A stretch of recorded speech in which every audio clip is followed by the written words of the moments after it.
Greywood House stood as a testament to another era. Built in the late 1800s, this grand mansion in the rural outskirts of New England had seen generations come and go. When the Thompson family moved in, they were captivated by its old-world charm and the promise of a fresh start away from the bustling city. But what awaited them was far from the peaceful life they envisioned. The Thompsons were a family of four: John, a history professor, Emily, a freelance writer, and their two children, Sarah and Max.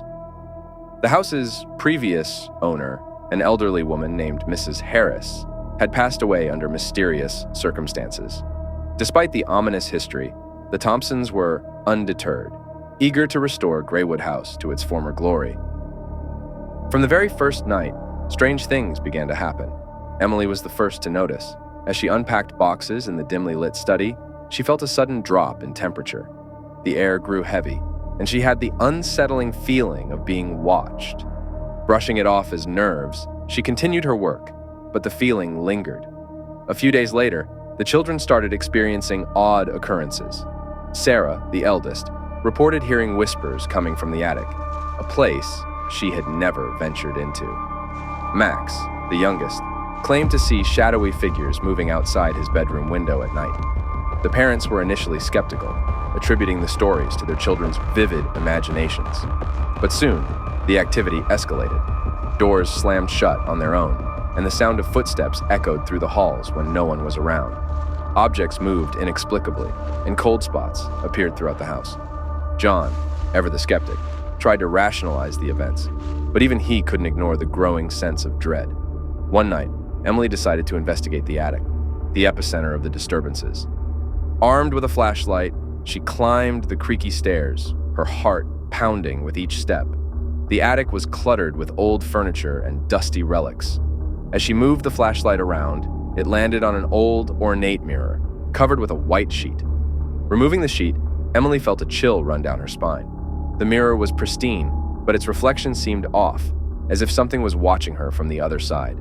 Suddenly, she saw a figure standing behind her in the reflection, a woman in old-fashioned clothing with a vacant stare. Emily turned around, but the attic was empty. She fled downstairs, her mind racing.